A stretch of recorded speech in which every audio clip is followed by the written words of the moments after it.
And we're back, folks. Time to continue the case and see about this phantom thief business.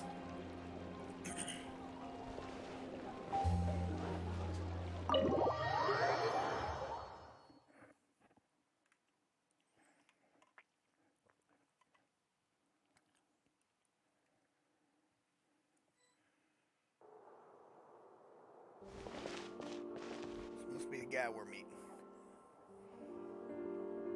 The guy with the hair trigger. You neglected to mention that you were bringing 2 other people with you. My apologies. These 2 are my assistants. When they heard that I was meeting with the former Magic Maestro himself, they begged and pleaded with me to bring them along. And if it's no trouble, a couple of autographs would really make their day. Oh, forget the pleasantries, just sit.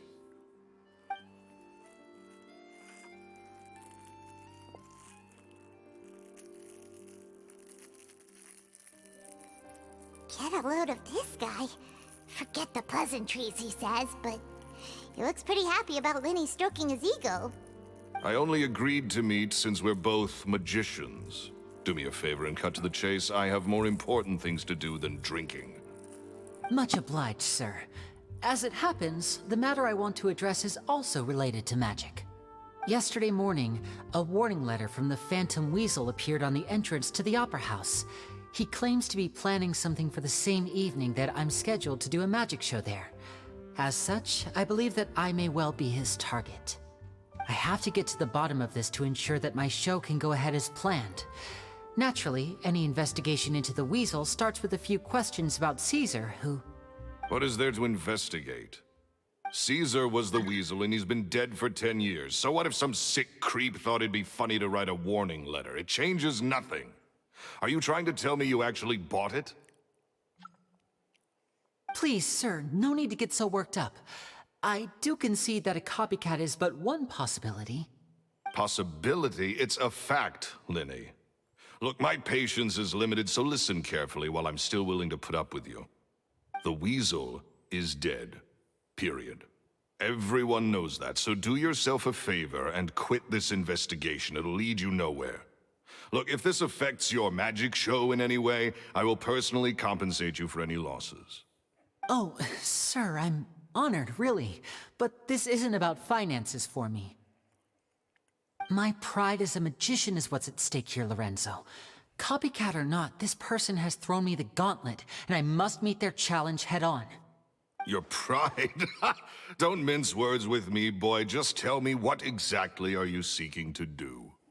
I want to find out the Phantom Weasel's true identity. I have to know for myself what really happened 10 years ago. What would that accomplish? And what do the events of 10 years ago have to do with you, anyway? Look, you of all people should know that a magician never reveals their secrets. And in any case, dead men don't talk. So if you really care about your magician's pride, then you'll forget about Caesar and move on. Uh-oh, this is getting awkward. Lorenzo?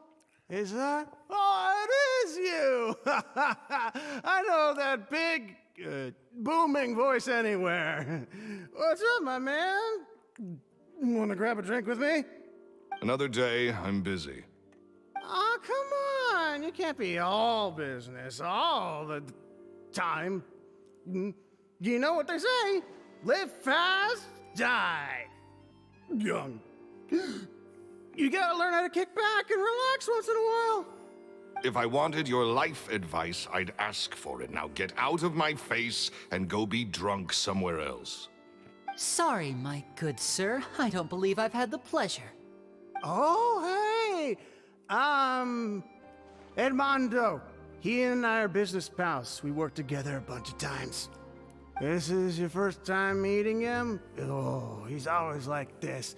Foul-mouthed and hard-nosed. Never heard a kind word out of this guy the whole time I've known him. And he wonders why he can't get a girlfriend, despite being, what, pushing 40, 30, something? Anyway, point is, a lot older than when he first got rejected by the girl he was into. And He's still into, from what I hear. Shut up and get out of my face. Another word out of you and you can forget about doing business with me ever again. Do I make myself clear? Sorry, I may have had a little too much to drink. All right, I'm gonna leave. Don't work too hard.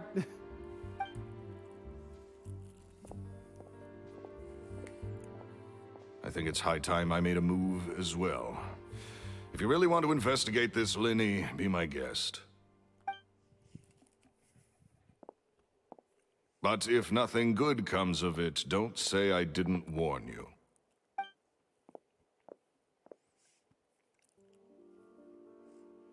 Well, that fell to pieces in a rather spectacular fashion. Any thoughts?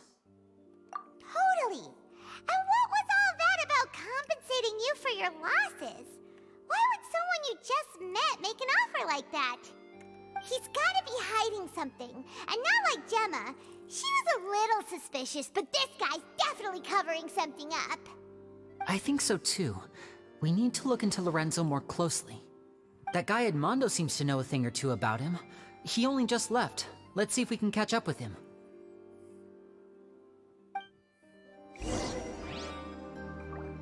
Time to chase the drunk.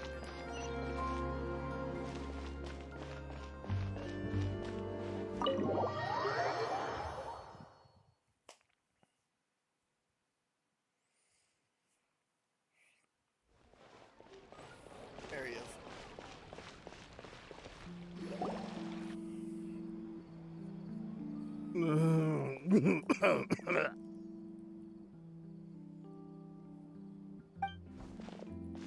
You okay there? Who are you? Oh, it's you guys. Don't worry about me. I must have had one too many. I just need to ride it out. I said way too much back there, didn't I? Yeah, I nearly talked myself into complete financial ruin. Note to self, no more drunken chats when Lorenzo's around. So, he was serious about threatening to cut you off? Ugh, Paimon knew he was a bad egg. Hey, keep your voice down. Don't go prying into Lorenzo's personal affairs. Bad things happen to people who ask too many questions, or make an enemy out of him. What kind of bad things? Don't even ask. I'm sorry, I'm gonna have to cut this conversation short. I'm not crossing that line again. And take it from me, trouble with Lorenzo is one thing you don't need in your life. You saw him flare up back there. I don't know what you said to him, but clearly it touched a nerve. That's not a good sign. You're too young for this. Don't get in over your head. I'm leaving.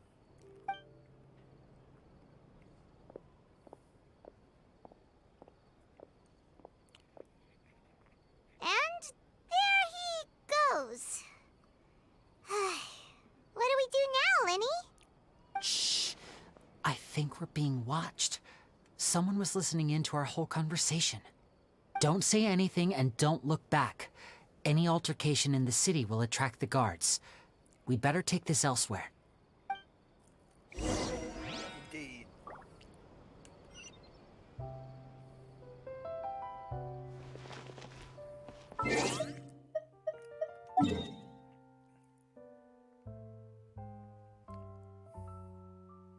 Yeah, right about there.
Ha!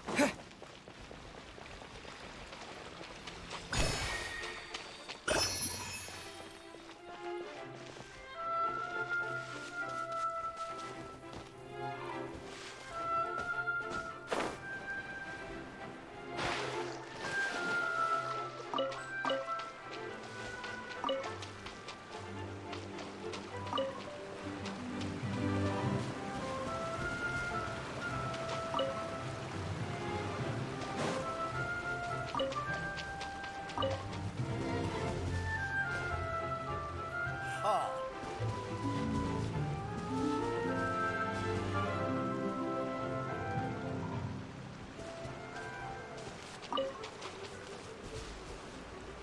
That one moves extremely quick.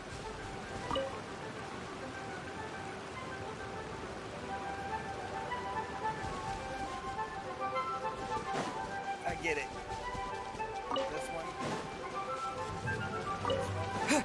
This one. A reward on the road.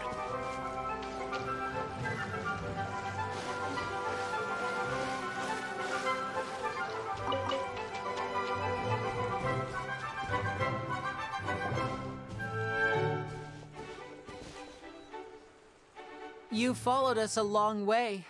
Why don't you come out and introduce yourselves?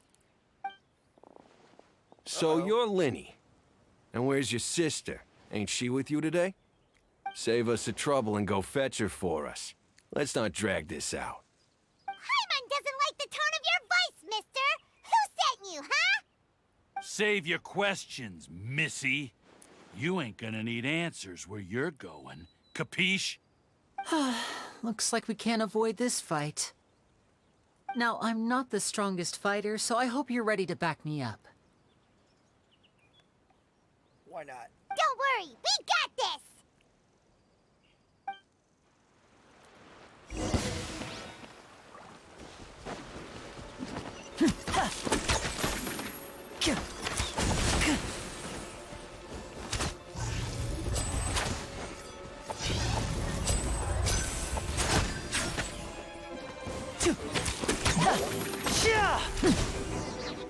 Made those guys disappear. Curses. They're tougher than we thought. Vision wielders are always trouble. Intimidation ain't gonna work like it did on the lady. Come on, let's scram! Hey, wise guys! We ain't through with you yet! Ha! Oh, Wise they got guys. away! Did you catch what they said just before they left? Something about intimidating someone else. Sounds like they just wanted to rough us up as a scare tactic, and they've already done it to someone else, but who? You're right. She was injured when we saw her yesterday, and she acted like she had something to hide.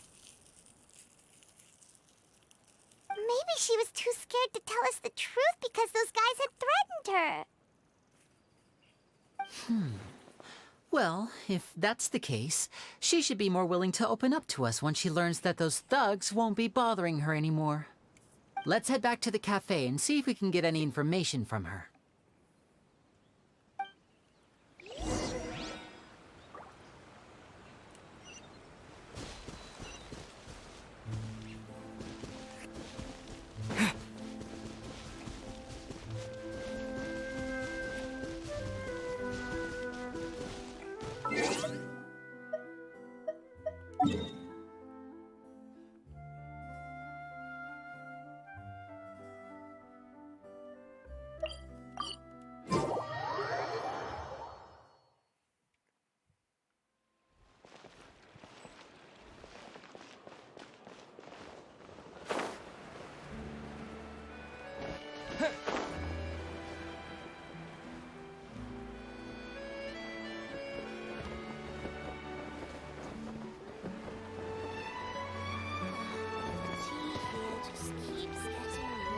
Hey, how you doing?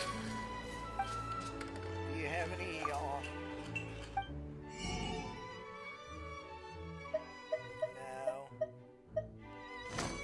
That's a shame. Looks like no more free coffee for me.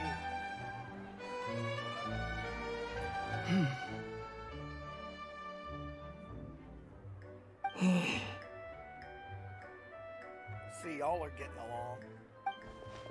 Gemma? You again. What is it this time? We just ran into the men who've been threatening you, and we gave them a taste of their own medicine.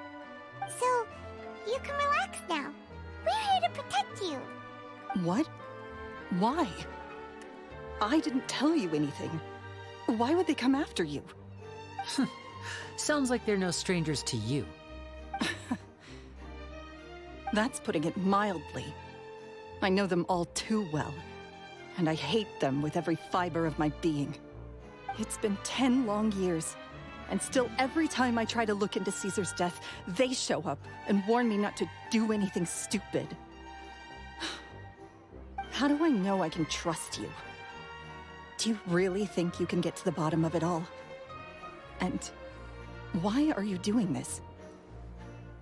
I'm afraid I can't reveal all the details just yet, but I can promise you this. I will expose the Phantom Weasel's true identity. Because you see, this is a personal matter of the utmost importance. I give you my word. Trust me. Okay. How can I help you? I've heard that Caesar used to have a magic workshop where he kept a lot of his personal effects. If possible, I'd like to take a look at them. Do you know where it is? The Fleuve Sonde. But the place was sealed up by the police after his death, and no one's been there since. I also know that the Fleuve Sonde is dangerous territory. Lots of hostile groups lurking around. If you're serious about going there, please be careful. Understood. Lynette, you stay here and take care of Gemma. Don't let her come to harm. Got it. But if I'm staying here, I'm ordering dessert. I mean, bon appetit, but stay sharp too. They're likely to come for you while I'm away. Okay. Alright, power saving mode off. I'll start taking this more seriously now.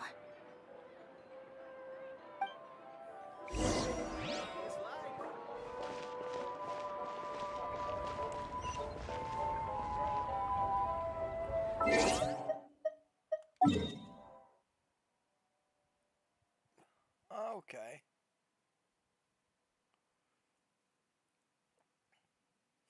Before we hit down there, we'll drop you a note here and get Catherine Ad Astra Abyssosk. There we go. That's what we want to do.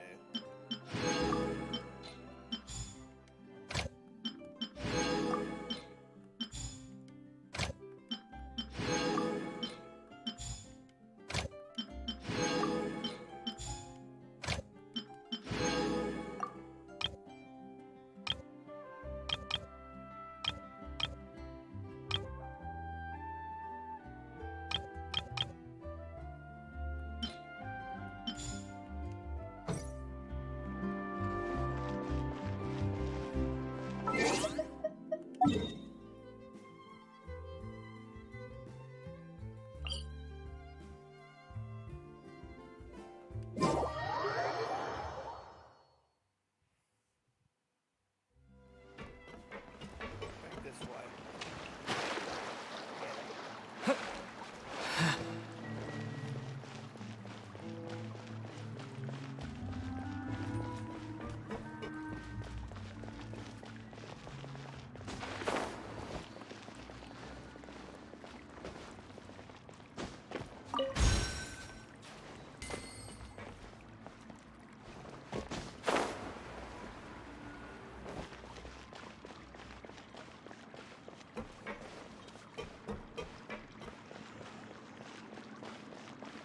Here we go.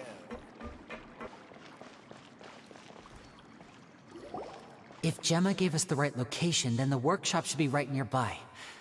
Huh. Looks like these boxes are blocking the entrance. Let's shift them away first.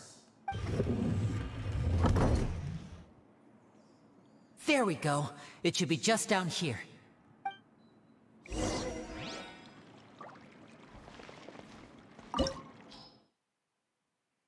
Here we go.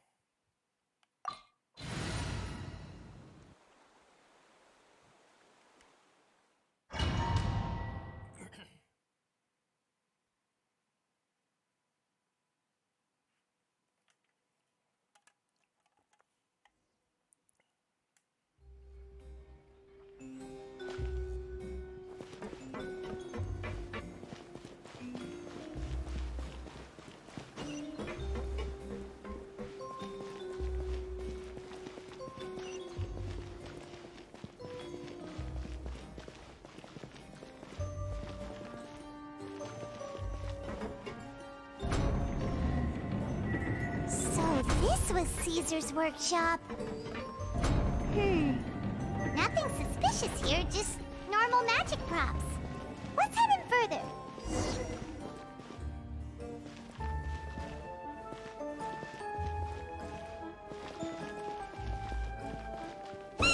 What was that? Oh, is this one of Caesar's gadgets? Guess we must have triggered some sort of device.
Closer look.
Elevator.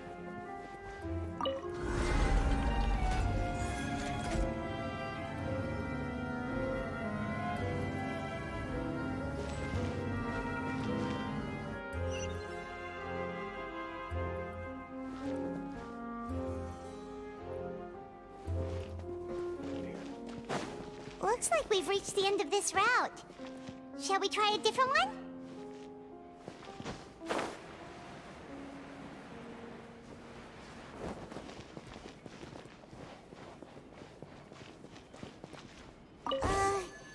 These magic boxes are moving.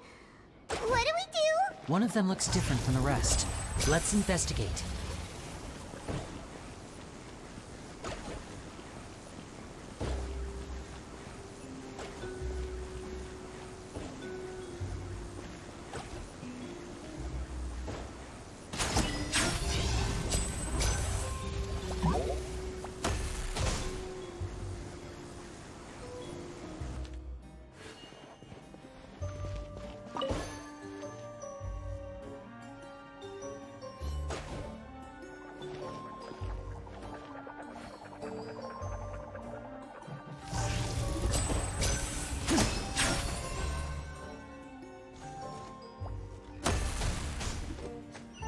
Looks like we opened a vault.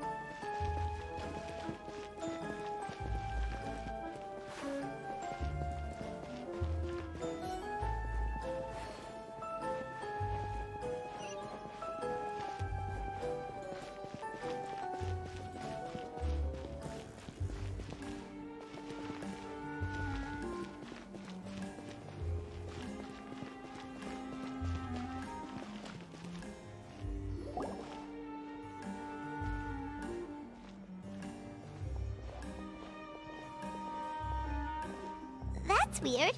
Have we reached the end already? There's nothing here. Maybe this was a wasted trip.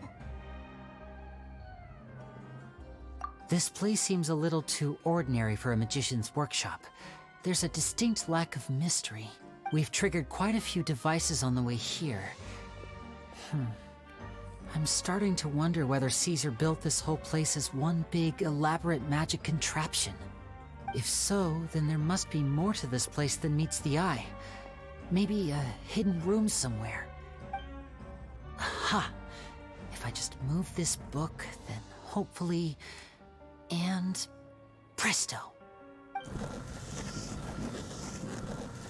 secret passageway! How did you know? I'm a magician too, and apparently great minds really do think alike. Looks pretty big inside. Let's head in and take a look around. Finally, a treasure chest. Around here first, though. I thought I saw something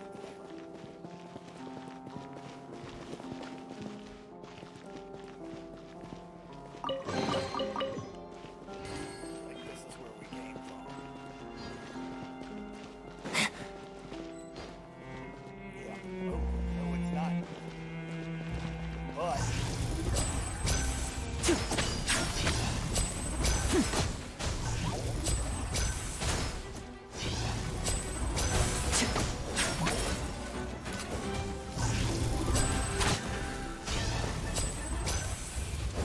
But I'll take that treasure chest, that's for damn. Let's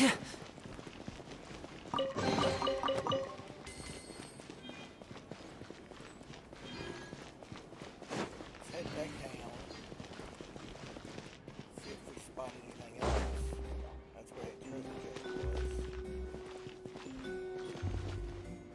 Okay, this is where the door moved.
Why have you stopped, Lyney? Is there some device in that box? That box is a device. It just looks familiar somehow. Let me check this out for a second while you guys go on ahead. If anyone makes a major discovery, let's rendezvous here.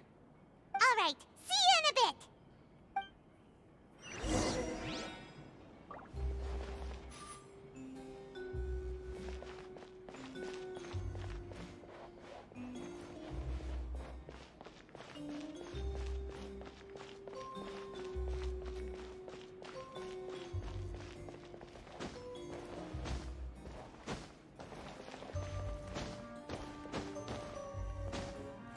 No, I can't get up there. Where's the shot, though?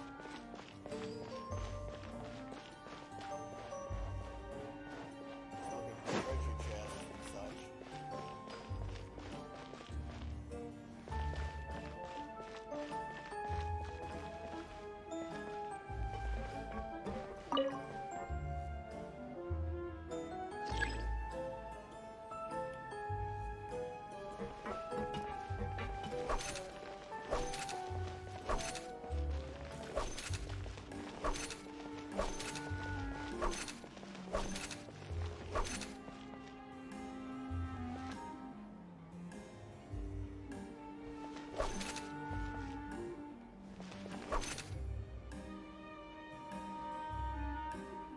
I think I screwed up. Yeah, I screwed up.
Damn it!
The placement of this device inside.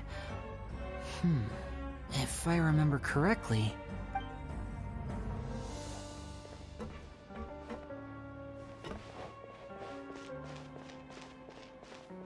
I guess we're on our own, Paimon.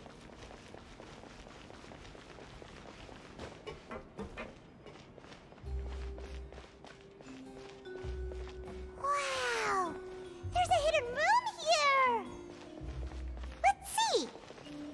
Oh, this bookcase is full of Caesar's own notes! He wrote a lot about the principles of magic. Whew. Much too advanced for Paimon. Hey, look! Is that Caesar's diary on the table? This book's thick as a brick! Let's take a peek inside it, shall we?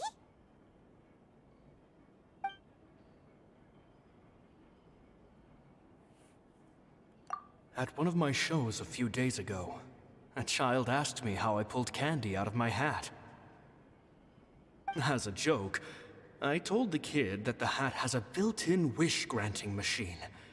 Next thing I know, today a whole bunch of kids were pestering me to pull all sorts of things out of the hat. So I told them another white lie. The machine needs time to power up, but in the meantime, you can write your wishes down. Well, they took me up on that offer, enthusiastically. As I write this, I've only just got back from running around all over town, buying the things they wanted. Boy, are my legs sore.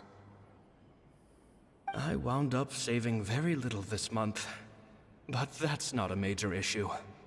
I now have a bigger problem. How am I going to hide all these things inside my hat?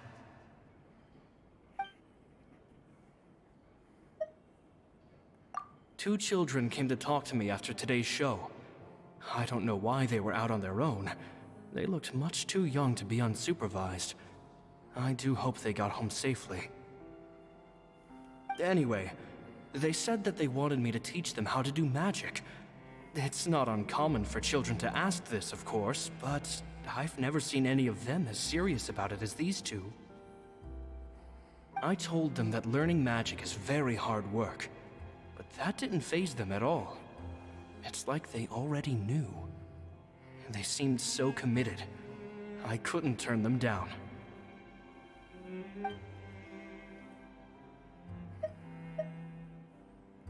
It seems like something's bothering Lorenzo lately, but he won't open up to me about it. Surely he's not upset that I agreed to teach those two children. I'll have to talk him around. I have a good feeling about those kids. They're naturally talented, and it seems like they're not new to the world of magic. They have all sorts of fantastic ideas.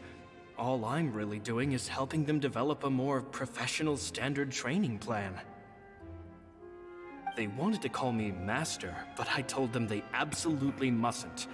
Any magician worth their salt could have taught them what I have. They're the geniuses here. Compared to them, I don't deserve to be called any sort of master. With time, I have no doubt that they could become far greater magicians than I. My only concern is why they're so mature for their age. I fear they've had to grow up too fast.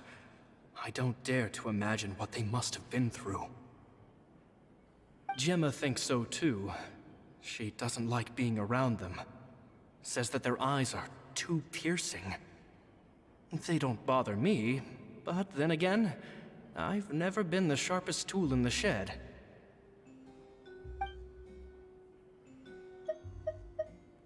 It's nearly time for me to go on tour. I asked the two kids if they'd like to come with me, but they shook their heads. I once overheard them talking about their father and their mission. Sounds like their parents have other plans for them. I guess we'll be parting ways soon. It's only been 10 days since I first met them, but I think that I've gotten a feel for their personalities now. They're very tough, but also very cautious, and they trust no one but each other. This, I fear, is not a good habit to have. They hide things from me too. For example, when I asked them where they live and why they wanted to learn magic, they lied. That's the thing about children. Whenever they're trying to cover something up, it always shows somehow. I can sense that their lives have been hard, possibly even dangerous too. They're not like other children. It's a shame that I can't do more to help them. After thinking things over, I decided to tell them a bit about how I see the world. It's full of lies and falsehoods, and that is why we must find our own truth. P.S. I hope they won't find my nagging annoying. Children are so opinionated nowadays. Will it do them more harm than good for someone they've only known 10 days to lecture them like that? P.P.S. Maybe I'm overthinking this. Children aren't interested in grand philosophies. It probably just went in one ear and out the other. I bet they've already forgotten every word I said. Oh, Caesar, Caesar. Just mind your own business next time.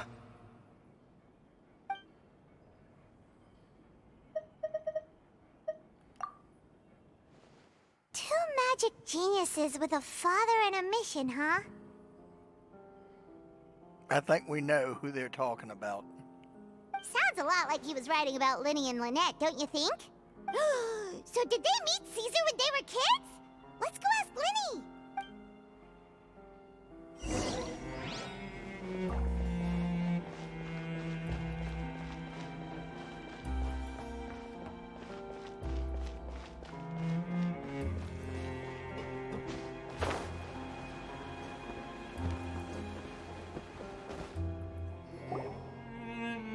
Lyney?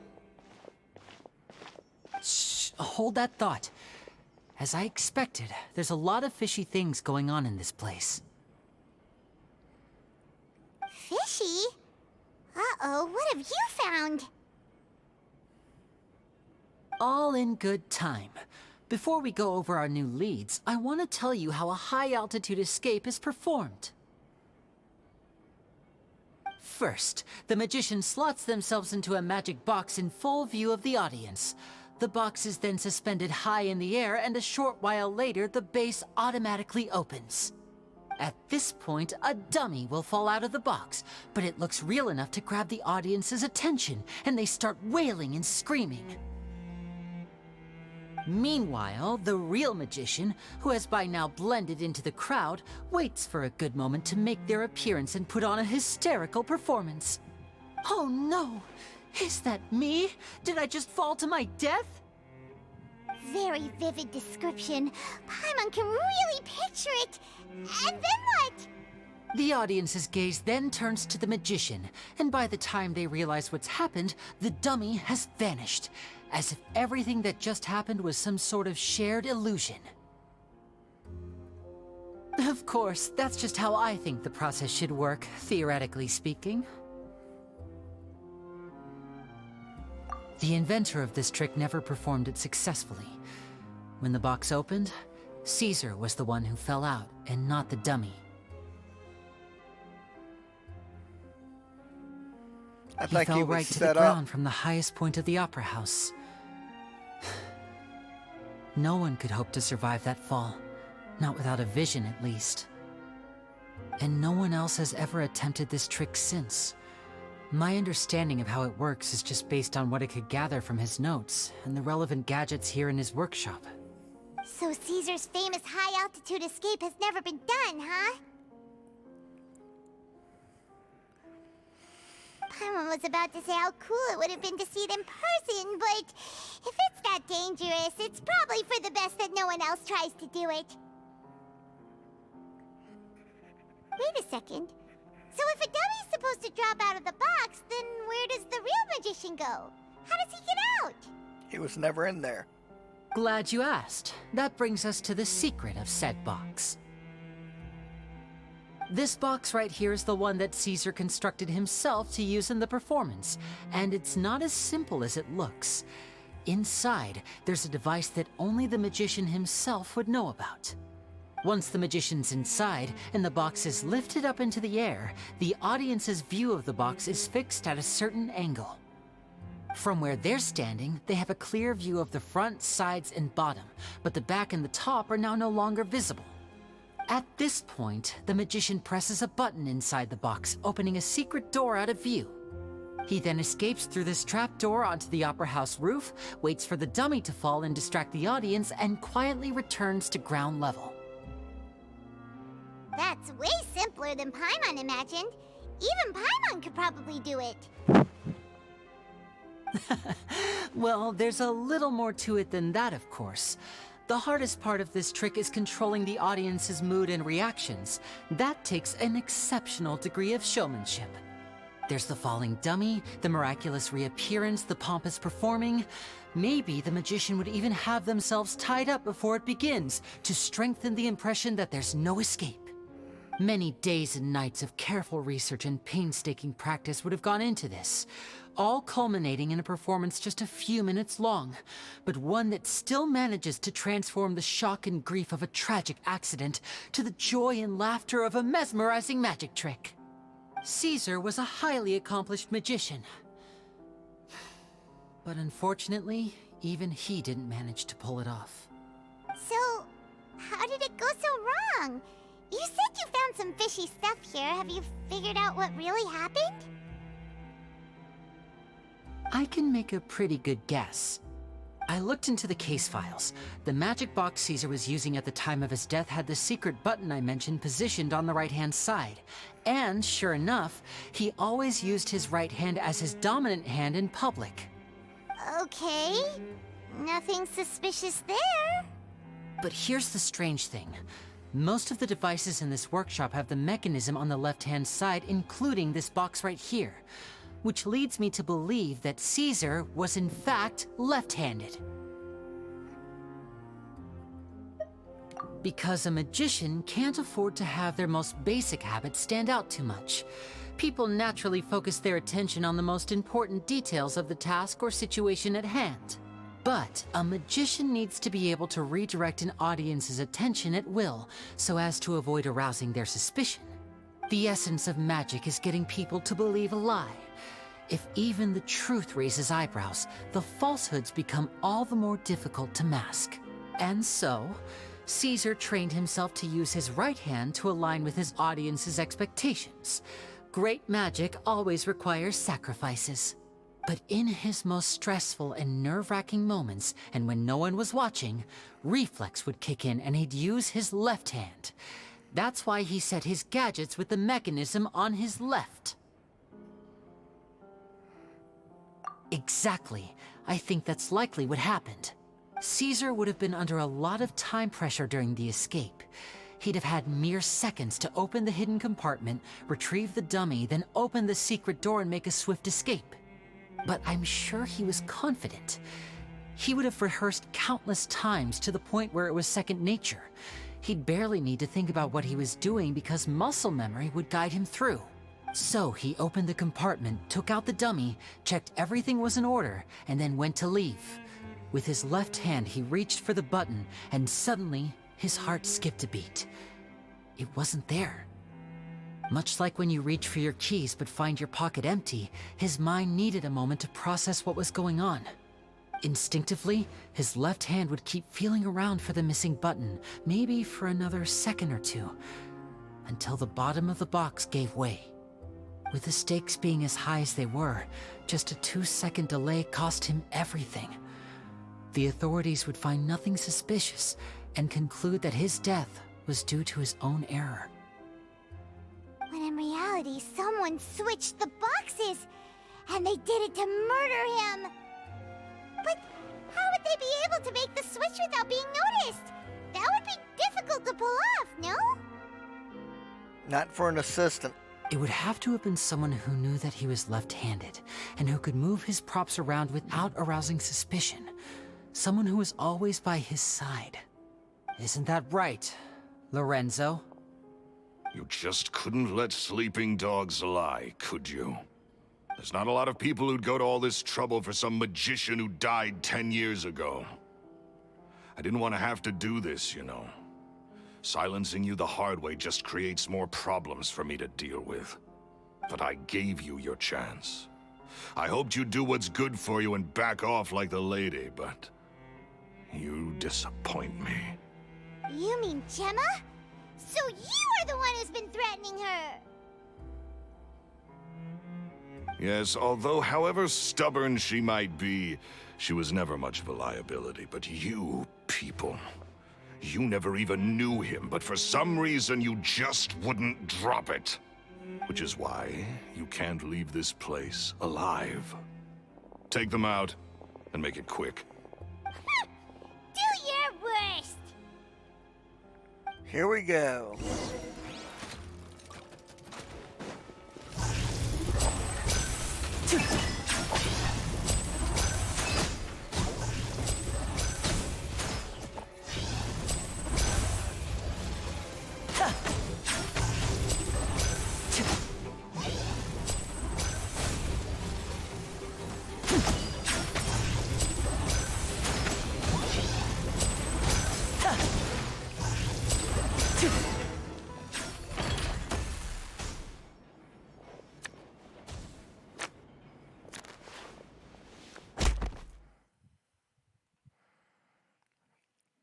Gotcha.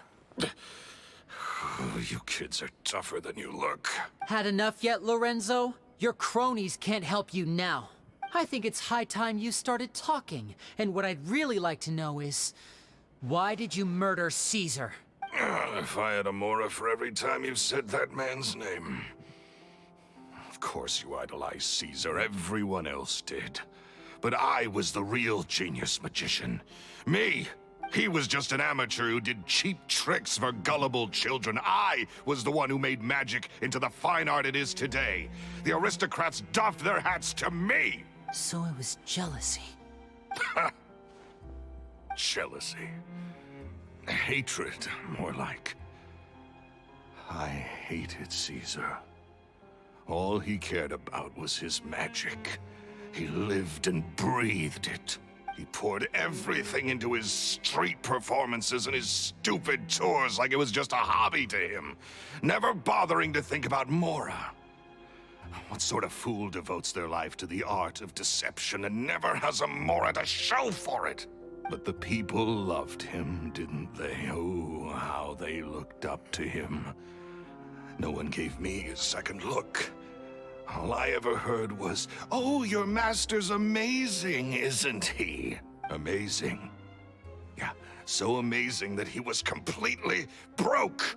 Every other apprentice was living it up at their master's expense, but no, not me. I put in all the work, mastered all the skills, and it brought me nothing more than the life I already had. He forbade me from using magic to trick people out of their mora. There was nothing he hated more than that. And with his reputation in Fontaine, it was too risky for me to go it alone. As long as he was alive, if I dabbled in my own brand of money-making magic, he would expose me, and it would destroy me. I had to kill him. There was no other way. He had to go. And this was your only motive? It was reason enough. What other motive would I need? Well, I was under the impression that there might have been other factors at play. For instance, maybe you were in love with Gemma, but she was engaged to Caesar. In love with Gemma? Don't be ridiculous. Guess I was wrong about that then. Next question. Are you the Phantom Weasel? I am. Caesar was so strict with me. He insisted that his way was the right way, that the sole purpose of magic was to bring joy to the world. I never bought into any of that.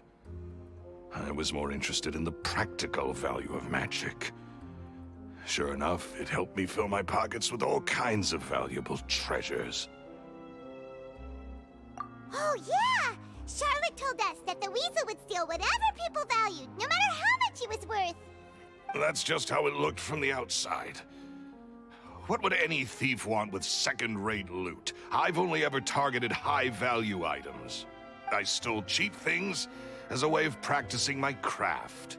It was other people's overactive imaginations that conjured up the preposterous image they then dubbed the Phantom Weasel. So, that's the story, huh? Well, I hope you're ready to tell it all over again during your trial. What choice do I have? You're a pack of wolves, and you've got me between your jaws. You've seen what's here, and my last-ditch effort to stop it getting out has failed. What else can I do? So be it. I've enjoyed power and wealth for the last 10 years, the likes of which Caesar could never give me. I wouldn't choose for things to end this way, but I regret nothing. Very well. In that case, I'll contact the guards. Traveler, Paimon, keep an eye on Lorenzo for me. I'll meet you just outside the workshop when I'm back.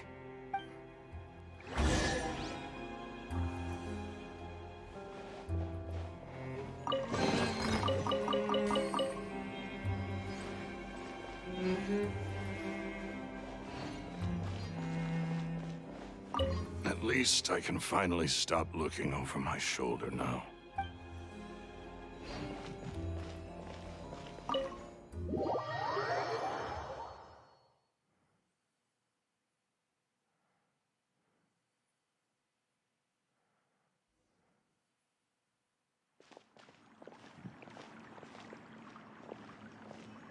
Lyney has told me the whole story.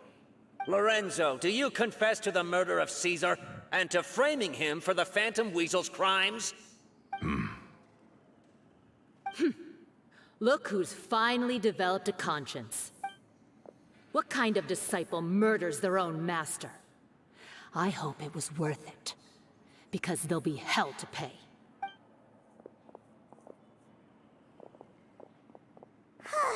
Looks like it's all over. What should we do next, Lyney? Should we start preparing for your show? Let me think. Let's rendezvous with Lynette and Gemma first. With Lorenzo in custody, Gemma will no longer have to fear for her safety. Good point! We should go tell Gemma the good news right away. It'll give her some peace of mind for sure.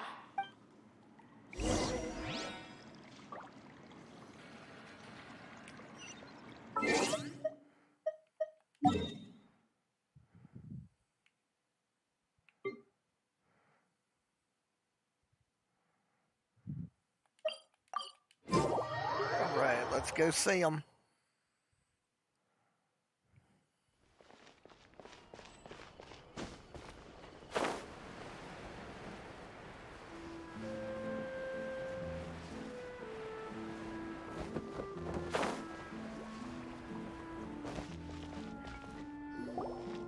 Ah, you're back. You were so quick. I've only just finished my third dessert. Your third? Lynette, come on, we've talked about this. Everything in moderation. You're not gonna have any room left for dinner now. It's fine. I'll shift to exercise mode and jog off the excess sugar. That's besides the point. Well, it's done now, but try to eat a more balanced diet in the future. Point taken. Did everything go okay? Of course! Lorenzo was no match for us. The guards are taking him into custody as we speak. Gosh, that's amazing. I'm sorry, I still didn't know if I could trust you, but now it seems I can. I had my suspicions about Lorenzo, but It's okay, we understand. He did threaten you. Paimon would find it hard to trust strangers in your position too. But you don't need to be scared anymore. Everything's gonna be okay. Sorry. My emotions are all over the place right now. I've been waiting for this day to come for so long. I always wanted to report Lorenzo. He took all of Caesar's property, which I found suspicious, but I had people watching me all the time, so I couldn't risk looking into it. I was so afraid. I was scared he'd do something terrible to me, and then no one would be left to visit Caesar's grave. So I never had the courage to speak out. Thank you all. Truly, thank you so much.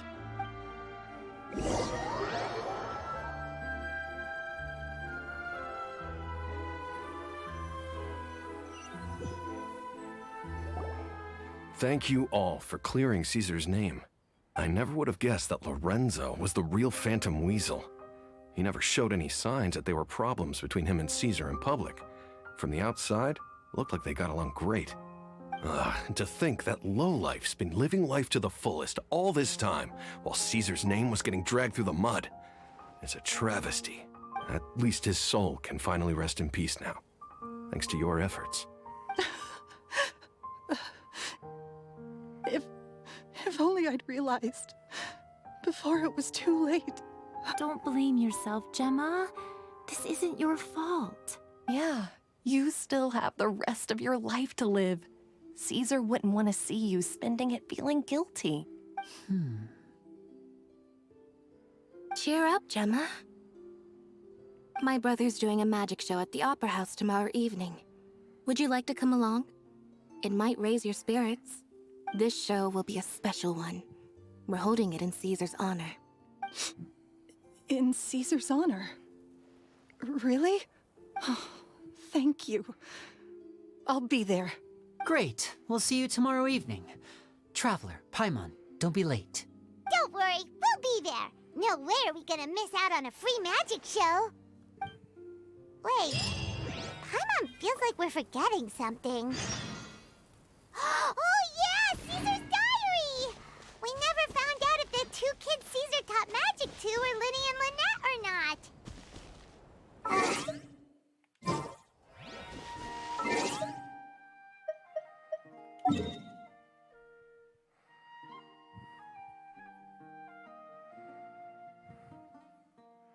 I believe we'll have to be right here, so...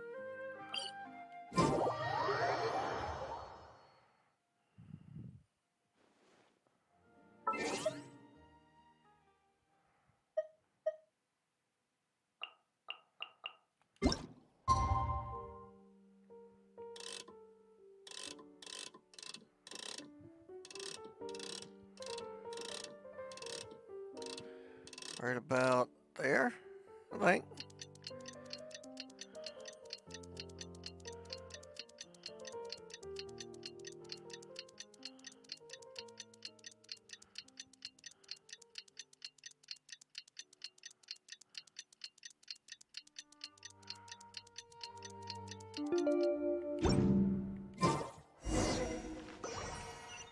There we are.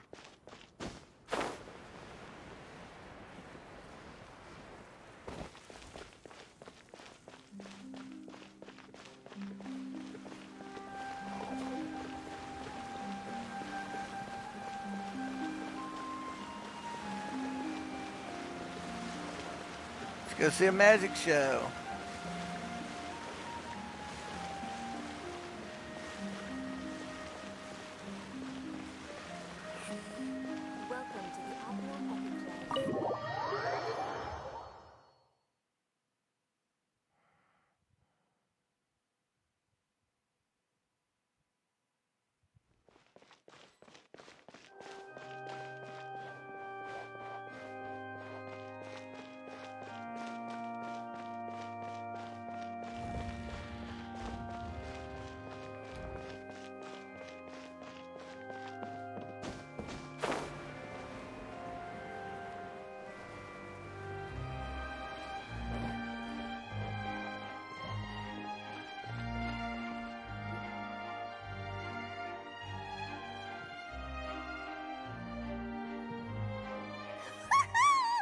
Paimon's excited to see another of Lyney's magic shows!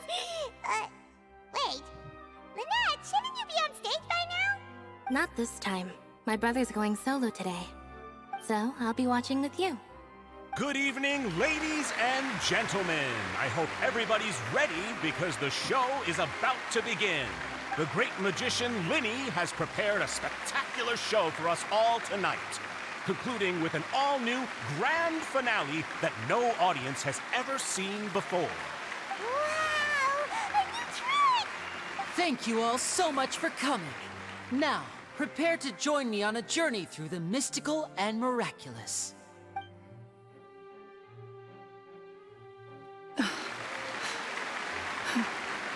Exciting stuff, isn't it?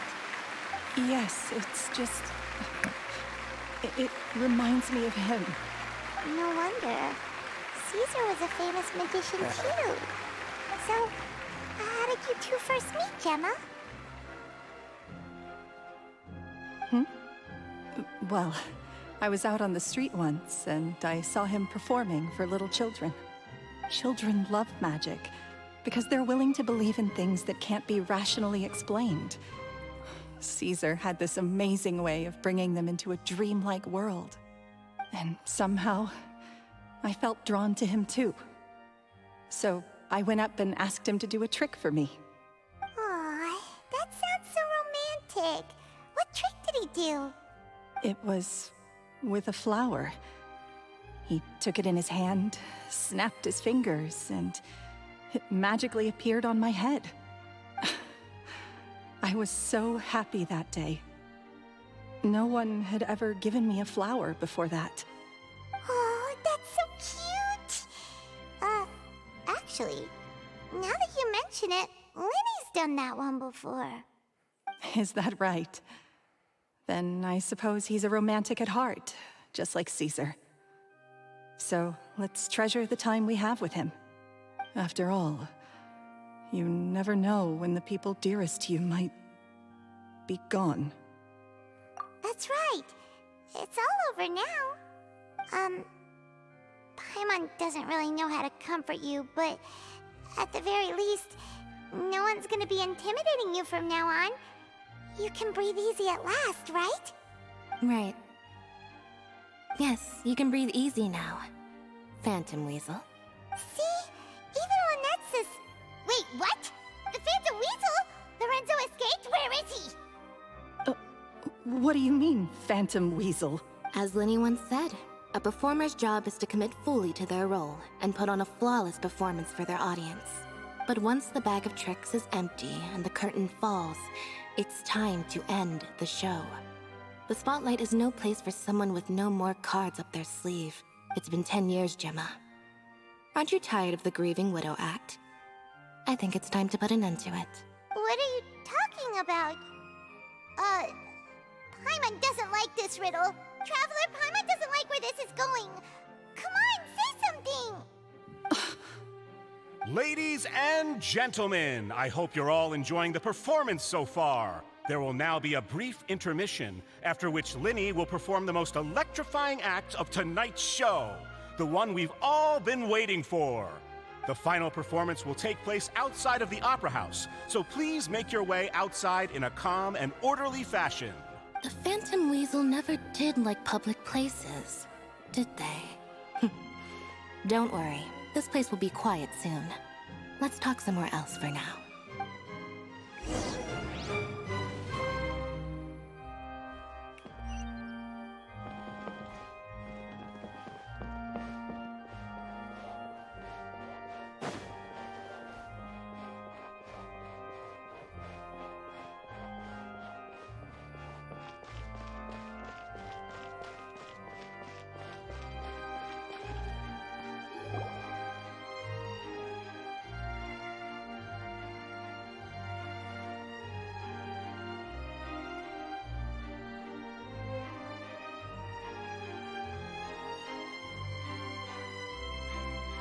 Dear me, this is awkward, isn't it?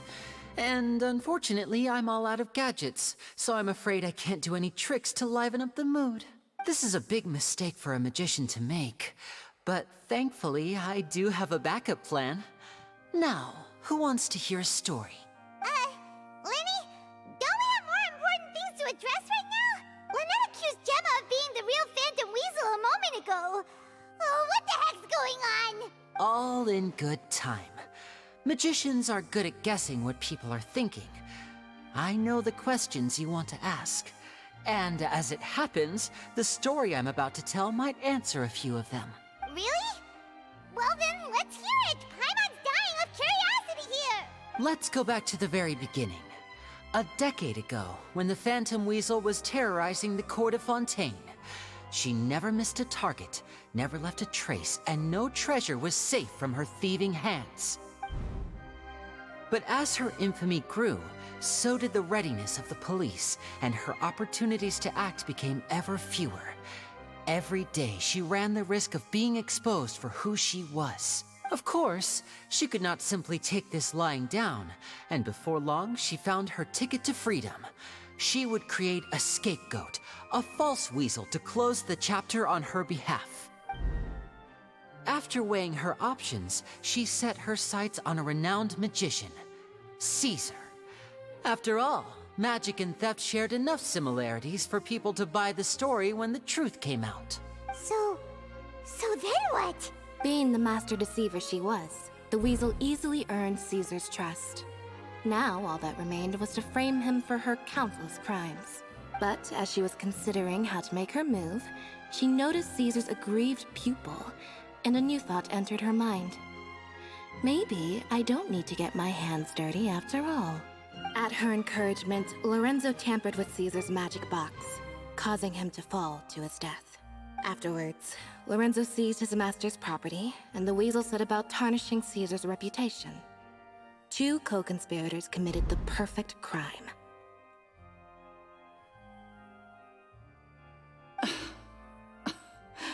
I've got to hand it to you. You're both exceptional storytellers. It's enough to make even me wonder whether there was really another mastermind behind all this, pulling the strings. But I just have one question. You seem to think that I am the villain in this tale. What's brought this on, Lyney? Is it something that Lorenzo said? Don't worry, Lorenzo said nothing at all. But I never believed that he was the weasel, and in fact, my investigation only made me more certain of that. He was too forthcoming with his confession, as if there was something else he was trying to hide. How disappointing. So you'd sooner trust Lorenzo than me, even without a shred of evidence? A magician is an expert at playing the audience to get the result they want. And I have no doubt that you, Gemma, are equally talented in this regard. With a little help from Lorenzo, you put on a very convincing performance. The lovesick fiancé, whose devotion to her betrothed is unshakable, even under threats of violence. Caesar was maligned and hated by all for 10 years, but you? Everyone sympathized with your plight. Who would suspect for 1 second that the lovely young lady always seen weeping in front of Caesar's grave was actually the mastermind behind his demise? No, not that poor lady. Perish the thought. Wait, so you mean the whole intimidation thing was just a hoax? Gemma and Lorenzo were both in on it? But why would Lorenzo agree to that? And why didn't he sell her out even at the end instead of admitting to being the weasel himself? Yes, why indeed? Maybe Gemma herself could enlighten us on that question. Well, Lyney, if you're so confident in your version of events, then I think the answer should be obvious. Having killed Caesar with his own hands, Lorenzo was plagued by overwhelming guilt. Revealing the Phantom Weasel's true identity would serve no purpose. But if the Weasel remained free, then she could take care of Lorenzo's loved ones. An excellent answer, though sadly a little dull. Is that right? Well, don't let me bore you. If you'd care to change the topic to something more interesting, I'd be much obliged. As a matter of fact, there's one thing I'd really like to understand. Why would the real Weasel have targeted things that only have value to other people? Could you shed any light on that? Of course. After all, we're just telling stories here, aren't we? If I had to guess, I would say that the real Weasel must have had a terrible childhood. Left to fend for herself after her parents died young.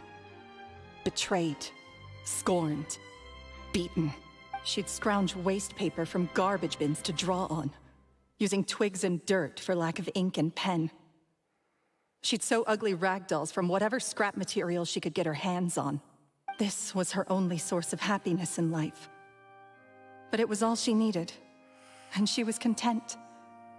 Until the world decided that even this was too good for her. Once again, she was betrayed. And this time, everything was taken from her. She felt like life was a miry pit that dragged her further down the more she struggled to escape. At that tender age, she should have been happy. Instead, she stood in the shadows and watched with envy as all good things in the world passed her by. This was a fate too cruel for anyone to bear. Her pain became a breeding ground for dark thoughts. Thoughts which festered and grew into a twisted solution to her troubles. I detest the happiness of others, in all its forms alike. I will rob them of everything they hold to be good and true, and it will fill the void in my soul. That's some pretty heavy stuff.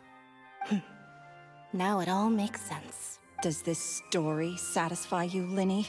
Yes, it is quite to my tastes. Thank you for helping to clear up my confusion. Huh. That's right. What drove you to write that letter, Gemma? What were you trying to achieve there? Because without that, none of this would have ever come to light. She didn't write the letter. After 10 long years, I'd hoped that the Phantom Weasel would be consigned to the history books by now. But it seems like someone still wasn't ready to let her finally be at peace. Lyney. Or should I call you the Phantom Copycat now? You were the one who posted that letter outside the Opera House. But why? Very sharp, Phantom Weasel. Still as shrewd as ever. Well, no need for me to be coy about it. Our goal was to clear Caesar's name. The most straightforward way to change the public's impression of Caesar was to force the Weasel to show themselves. That's it? You had no other agenda? Of course we did. We made it quite clear in the letter, I believe. I shall take from you that which you hold most dear, just as you did to me 10 years ago. 10 years ago? You mean Caesar's death? You met him? Wait. Oh, I get it. You were those two obnoxious kids. It's been so long, and you're all grown up now. I didn't recognize you. He taught you magic back then, didn't he? For what, 10 days or something? And you went to all this trouble. Why? Because you feel like you still owe him something? We remember all our debts, however great or small. 10 years ago, Caesar's reputation was torn to shreds, and his legacy was thrown out. 10 years on, and no one cares what the truth is anymore. But we did not forget, and so we came to find you. And? What exactly did you take from me? I'm still standing, as you can see. Lorenzo has admitted to everything. I'm free. Free? Do you really think so? Caesar once told me that even though the world is filled with lies and falsehoods, we must find our own truth. I think that applies to you too. Truth can take many forms. Prized possessions with nostalgic value, fervent hopes and dreams, and irreplaceable people. Life took many things from you, and those wounds never healed. When they ached unbearably in the dead of night, stealing became your way of numbing the pain. What are you trying to say? I'm saying that for the last 10 years, you've been living a rather uneventful life. Perhaps that's because you found something other than a life of crime to fill the hole? Back to Lorenzo for a second. He murdered his own master, played along with your act, and took pains to make sure any suspicion would be directed towards him. But what did he have to gain from all that? He knew who you were and the things you'd done, and despite that, he was willing to give everything up for your sake. He's the reason that you haven't felt the compulsion to steal in all these years. You're more than just accomplices in murder. You're the only real friends each other has. So I think you know, deep down, that he is the only truth you have in your life. But that truth is gone now. And I guarantee you, you'll never see it again. Congratulations on your freedom, Gemma. Your freedom will cost you dearly. From now on, you'll be all alone in a world full of lies and falsehoods. I do hope you'll be able to bear it. You've still got a long life ahead of you after all. Gather round, one and all. The time has now come for the amazing Lyney to perform his final act in tonight's show. I'm sure you're all wondering what he has planned for the grand finale. Well, wonder no more, for the answer is a death-defying high-altitude escape. A high-altitude escape? I'm sure you all remember the magician Caesar. This was the very trick that led to his fatal fall, after which he was dubbed the Phantom Weasel. So we have now learned that Caesar was wrongly accused, and that the real Weasel has now confessed to their crime. Guess that's my cue to leave. Whew. I've been practicing this one for ages now, but I'm still a little nervous. Traveler, Paimon, I hope you enjoy the rest of the show. There may be a lot of people watching tonight, but you alone are my true witnesses. Lyney, wait. You two hid a lot from Caesar. He went to his grave without ever knowing your secrets. So what about now? Are you an open book? Or are you still the same as ever? You don't have to tell lies to end up isolated and alone. One day, you'll end up exactly where I am today. Maybe then you'll finally understand. You're wrong. I'm nothing like you. So, what are we, doing now? Like Lyney said, when you're ready, let's head outside and watch the show. But what about Gemma? She'll figure out what's best for her soon enough. Oh, and if you'd like to see Lyney after the show, you know where he'll be. The usual haunt. All right. Well, let's go and watch Lyney's finale then. This trick's a pretty dangerous one, but he should be able to pull it off, right? One would hope.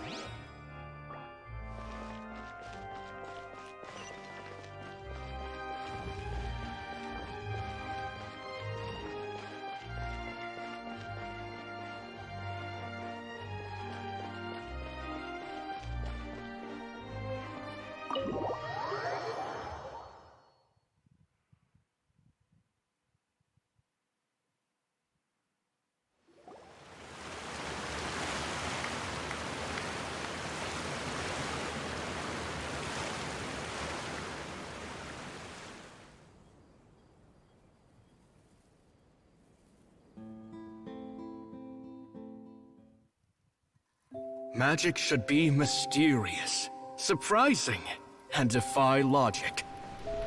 Magic is hard work. Every single movement has to be practiced thousands of times. It's alright. We're used to that.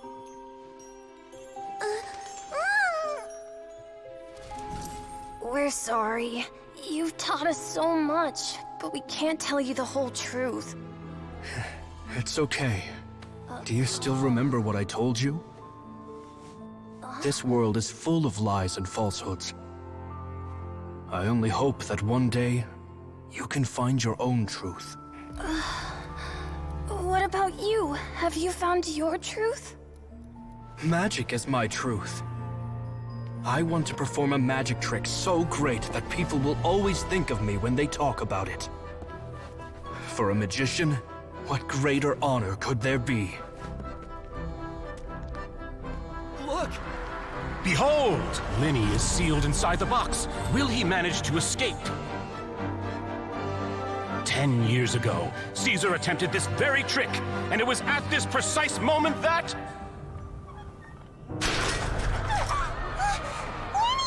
Watch out!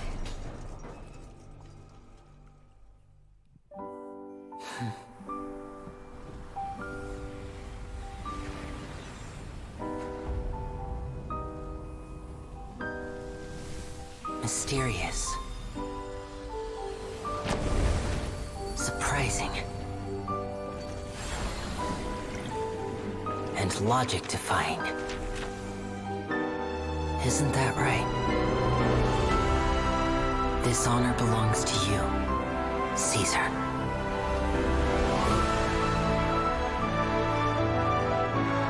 I'm just sorry it's a little late.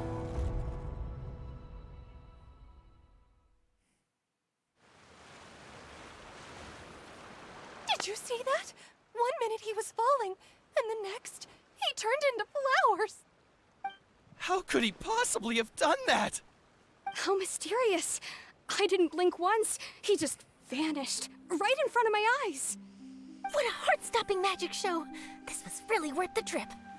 Caesar's name has finally been cleared, and Fontaine's new star magician Lyney has fulfilled a wish on his behalf. Oh, I couldn't ask for a better grand finale. It will make a great headline for the Steambird tomorrow, even if I do say so myself. Whew. Looks like everyone really loved Lyney's grand finale. Paimon doesn't see Lyney anywhere. Where'd he go? Oh, Lynette said he'd be waiting for us at the usual haunt. But, where is that? Oh, you mean the one where Caesar's buried? Yeah, that's probably it.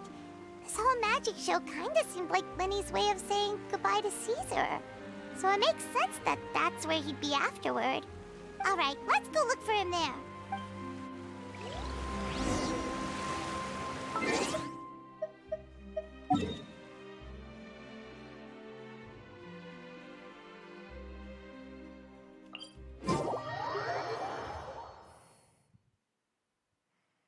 Okay, now for our grand finale.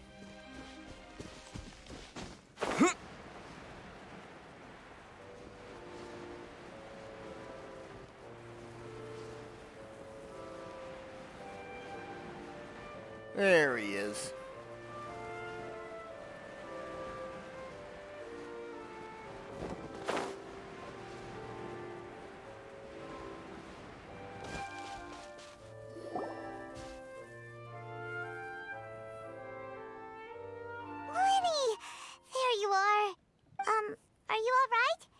Paimon was scared to death when the chain broke. Paimon was sure something had gone horribly wrong. Magic is a performance art. A magician has to get creative to keep the audience on tenterhooks. That's our job. So I tweaked Caesar's original setup a little to keep it fresh. I was honestly a little nervous during the live performance. The thought of falling, suddenly feeling weightless, seeing the sky and the ground spinning and spinning.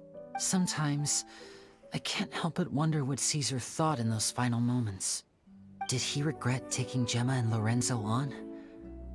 Or did he believe that it was his own slip-up right until the end? You know, Paimon Paimon's been wanting to ask you about something ever since we were in Caesar's workshop. You learned magic from Caesar once, didn't you? When was that? After I joined the House of the Hearth. To be honest, Lynette and I had an agenda when we approached him. I told you about my past before, remember? As a young boy, I survived by secretly learning magic from street performers. I'd watch their tricks and try to figure out how they were done. But I quickly realized that observation alone could only get me so far. What I saw was the polished final performance, but the rigorous training they put in behind the scenes remained invisible to me. I needed to learn how to improve my sleight of hand, hone my misdirection skills, and make niftier props. We were gifted enough that we'd made some progress by ourselves, but without proper guidance from a professional magician, we quickly plateaued. So that's why you sought Caesar out? Yes. We figured there was no harm in asking, but it took us by surprise that he was so willing to teach us. In all, we only spent 10 short days together, but he was very good to us. By contrast, we hid so many things from him. For instance, when he asked why I wanted to learn magic, I answered, "It's my passion." But in truth, there was already a lot more to the story by then. After being taken in by an aristocrat for our magic talent, then betrayed soon after, this was no longer about me doing what I loved. What amazed me was how the lie escaped my lips even as I was hesitating over whether to tell him the truth. Trust is a beautiful thing. Sadly, I'd forgotten how to trust by then. Lyney. Still worried about the way I feel? You really are a gentle soul, aren't you? But don't worry, I'm used to it now. From the mansions of the elite to the House of the Hearth, lies and selfishness have followed me and Lynette everywhere we go. After Caesar went on tour, we became busy with our missions. The next we heard of him was that he'd fallen to his death, and was now declared to be the Phantom Weasel. That night, I remembered his smile. But as I lay there, I didn't know what to say to him. To keep secrets is to put up walls. The longer you keep them up, the less you let people in. Then, one day, you look around and realize your life is like an empty auditorium after a show, full of seats once occupied by all the people who left. But I guess that's the price we have to pay. You only realize how much someone really meant to you when you lose them completely. That's why I was so confident this would hurt Gemma. Because I felt it for myself. Yeah, cheer up, Lyney. We've had to say our fair share of goodbyes during our journey, too. But whatever happens, Paimon always believes in what tomorrow brings. Delicious food, fun toys, and the Traveler by my side. Paimon just needs to focus on things like this, and all the unhappy stuff goes right out the window. You know, Traveler, doesn't that kind of make you Paimon's truth? Exactly. It's the same for me and Lynette. We are the truest thing each other has in the world, and nothing can replace that. Life has taken plenty from us, like it did from Gemma. But at least it left us with each other. That's what gave us the strength to get through the darkest days. That's why the darkness never consumed me, and why it never will. Maybe we live in the shadows too, but we remember every precious ray of light that shines through. All right, time to lighten this conversation up a little. What did you think of the show tonight? Were you happy with it? It was amazing! Paimon just wishes we hadn't been so distracted with the Gemma situation. We spent most of our time in the Opera House just talking and pretty much missed the entire first half of the show. Lyney, could you do just one more trick for us? Whoa, that's a bit of a tall order, I'm afraid. The show's just finished, so my sleeves are decidedly card-free right now. Aw, come on! Surely you can think of something. The Lyney Paimon knows can do anything if he puts his mind to it. Oh, all right then. I'll give it a go, but only because it's you. Watch closely. I have a flower in my hand. You liar! There's nothing in your hand! We ain't going along with this! Huh? My goodness, you're right. But I could have sworn I brought one here with me. Okay, try this. Count down with me. 3, 2, 1. 3, 2, 1. Now, have another look around. Maybe the flowers appeared somewhere else.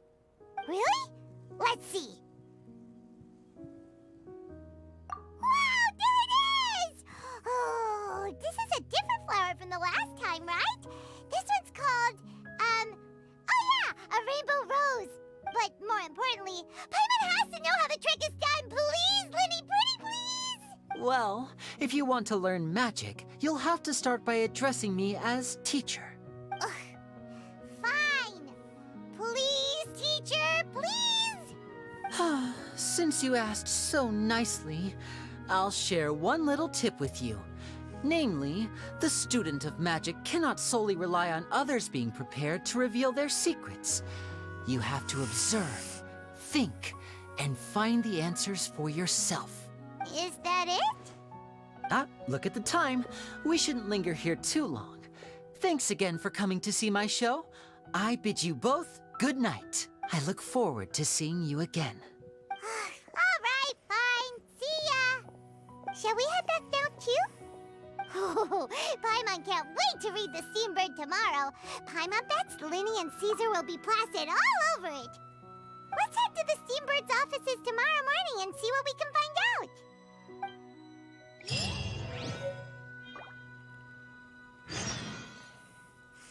Okay, folks. We'll do a short little epilogue at the start of tomorrow. Until then, y'all take care.